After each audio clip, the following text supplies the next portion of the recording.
RB channel subscribers அனைவருக்கும் வணக்கம்.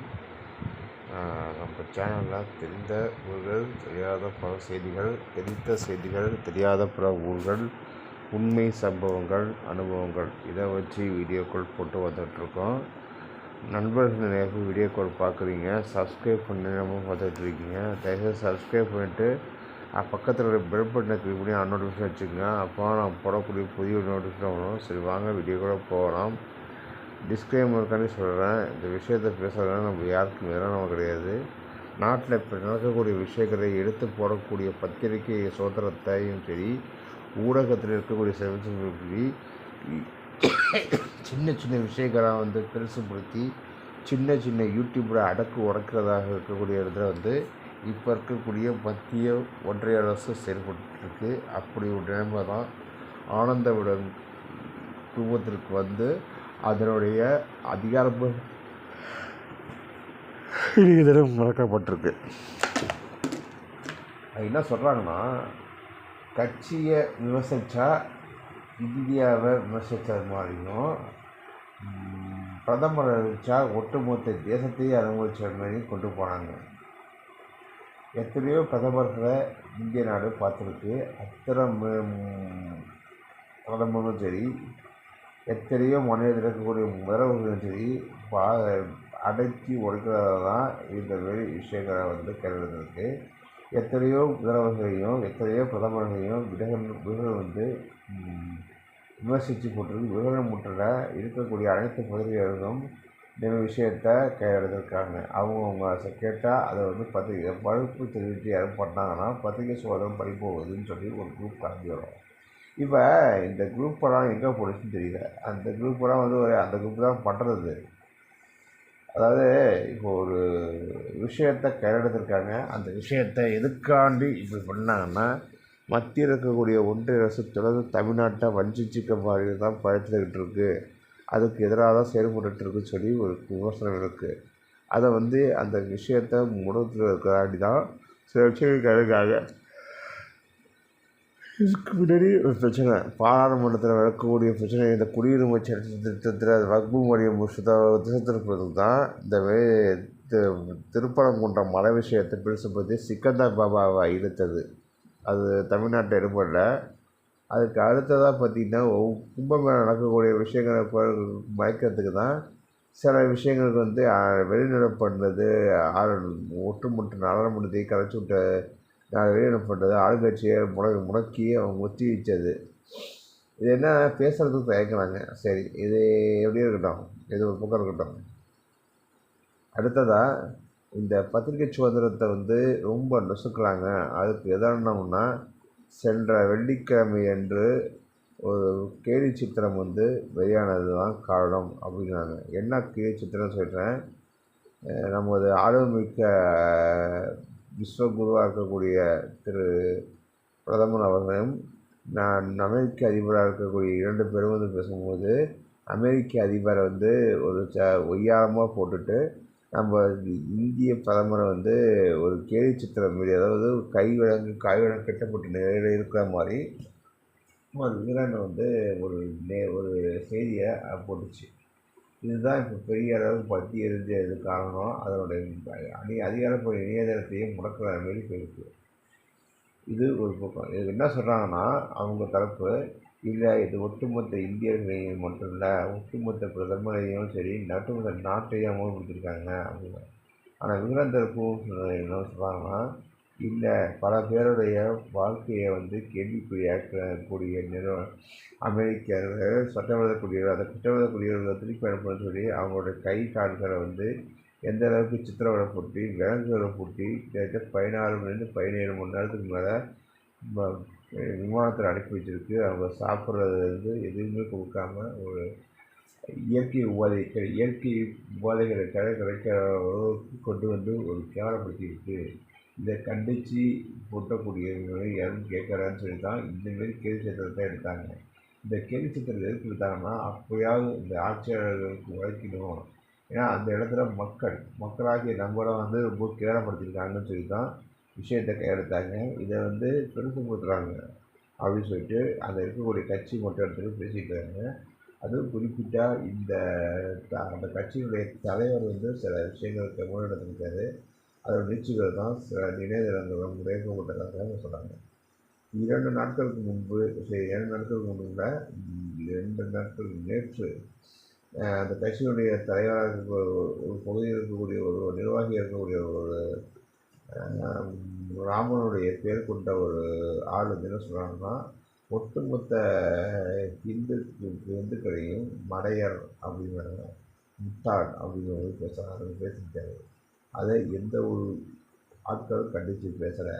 அதாவது ஒட்டுமொத்தமாக, ஏன்னா நம்ம ராமனையும் கும்பிடுவோம், அண்ணாவையும் கும்பிடுவோம், இயேசுநாதையும் கும்பிடுவோம். இதுதான் தமிழ்நாட்டினுடைய உங்களுக்கு பிடிக்காத விஷயத்தில் கொண்டாந்து நடத்துவீங்க. இப்போ நிதியில் கல்வி நிதி வந்து ரொம்ப பாரபட்சம் காட்டுறீங்க, திட்டங்களுக்கு கொடுக்க மாட்டேறீங்க, நீங்கள் நிதி கொடுக்க மாட்டீங்கன்னு சொன்னோன்னே, இல்லை மும்மொழி கொள்கை கருத்தாகணும் அப்படின்னு சொல்லி ஆர்வமிக்க ஒரு ஒரு சர்வாதிகார போக்கு நடந்துகிட்டு இருக்கு இந்த அமைச்சர். அதுவும் அந்த அமைச்சர் வந்து மும்மொழி ஏற்றால் நாங்கள் வந்து கல்வியை ஏற்றால் நாங்கள் வந்து இதை தரோம், ஃபண்டு தரோம், கல்விக்கான நிதியை தரோம்னு சொல்லி அறிவிச்சிருக்காரு.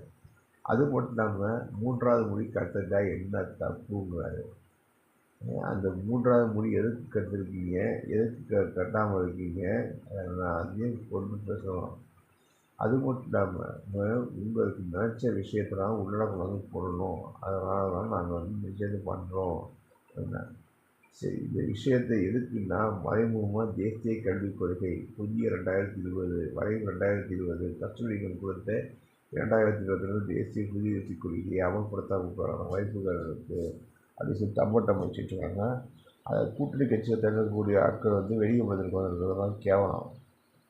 என்ன விஷயத்த சொல்கிறேன், அந்த மாநிலங்களில் ஒவ்வொரு சில மாநிலங்கள் மும்மொழி கொள்கை அறிவிச்சிருக்காங்க. அந்த மும்மொழி கொள்கை அறிவித்ததுனால என்னென்ன விஷயங்கள் இருக்குன்னா, சமஸ்கிருதம்,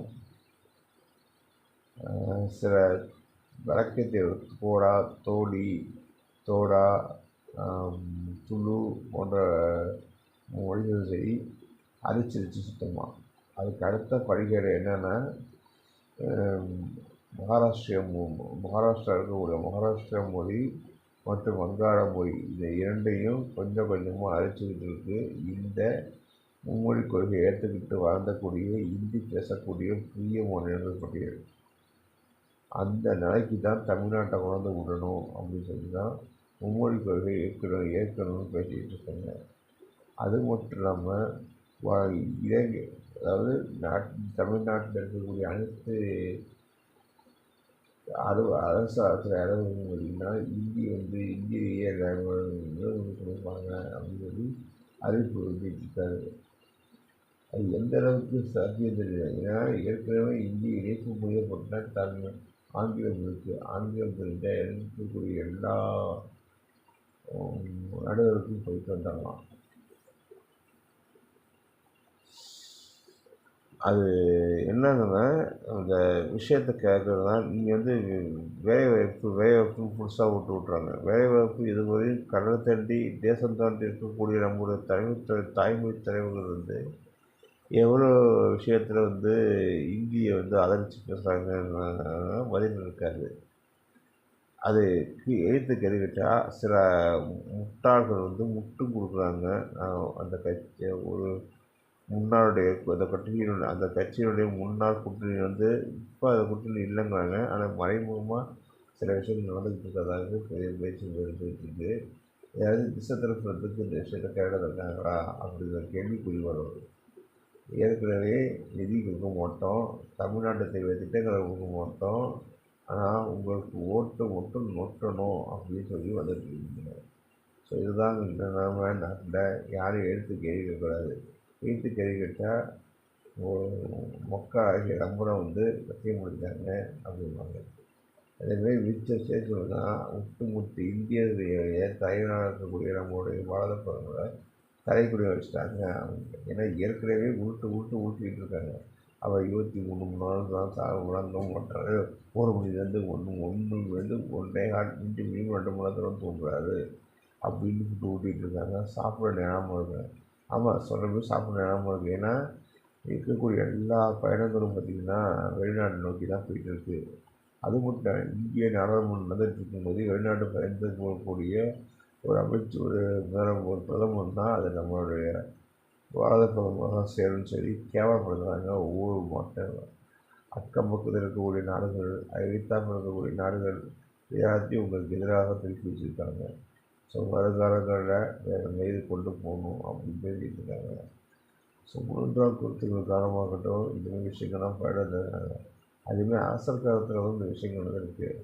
இப்போ அந்த விஷயத்தை ஜனநாயக ரீதியாக இருக்கக்கூடிய நாட்டில் கையெழுத்துருக்காங்க. ஸோ இதை வந்து இதோட வெட்டியை வீசணும். விட்டமாக நம்மளுடைய ஒற்றுமையை ஏற்கனவே ஜல்லிக்கட்டை காமிச்சு எப்படி பண்ணீங்களோ அதுவே ஒட்டுமொத்த ஊடகத்துறையும் காமிச்சிருக்காங்க. மக்களாகிய நம்மளும் வந்து சில விஷயங்கள் போடணும்னா நம்மளுடைய உரிமைகளை அதுக்கு முதற்கே காரணம் உங்களுடைய படிப்பு படிப்பு குழந்தைகள் உணவு இடப்படும். இதெல்லாம் எத்தனை பேருக்கு கொடுக்குறாங்க. அது மட்டும் இல்லாமல் அந்த இருக்கக்கூடிய இந்த ஸ்கீம்ஸ் அதாவது பிரதமர் பேரில் ஒரு பெயர் போயிட்டுருக்க ஸ்கீமு. அந்த ஸ்கீமுக்கு உரிய மரியாதை, உரிய அங்கீகாரம், உரிய பாடப்புத்தகங்கள் வந்து வழங்கப்பட்டிருக்கு. ஸோ இதெல்லாம் கணக்கில் கொண்டு தான் வருங்காலங்களில் இந்த விஷயத்தை கையெடுக்கிறாங்களோ இந்த விஷயத்தை கொண்டுருக்காங்களோ அப்படின்னு. மொழிவாரி 1956 அப்புறம் 1968 இந்த விஷயத்தை கையெழுத்தாங்க அப்போதைய பிரதமராக இருந்தக்கூடிய திருமதி இந்திரா காந்தி. அதுக்கு நிறைய விளைவுகள் உள்ளன. வாபஸ் சொன்னால் இந்திரா காந்தி பேரில் மொரார்ஜி தேசாய் வந்து கையெழுத்து பண்ணார் அப்படிங்கிற எல்லா விஷயமும் தெரியும். இப்போ அதே விஷயத்த மறைமுகமாக ஹிந்தி போராட்டத்தை வெளிக்கொண்டு வந்திருக்கு மத்திய ஒன்றிய பிரதேசம். நம்ம சாப்பிட்டு இருக்கிற நேரத்திலேயே சில விஷயங்கள் நடக்கும். ஸோ இதெல்லாத்தையும் கடந்து போய் இந்த விஷயத்தை கண்டுபிடிக்கணும் அப்படிங்கிற உறுதியோட வீடியோ முடிஞ்சேன்.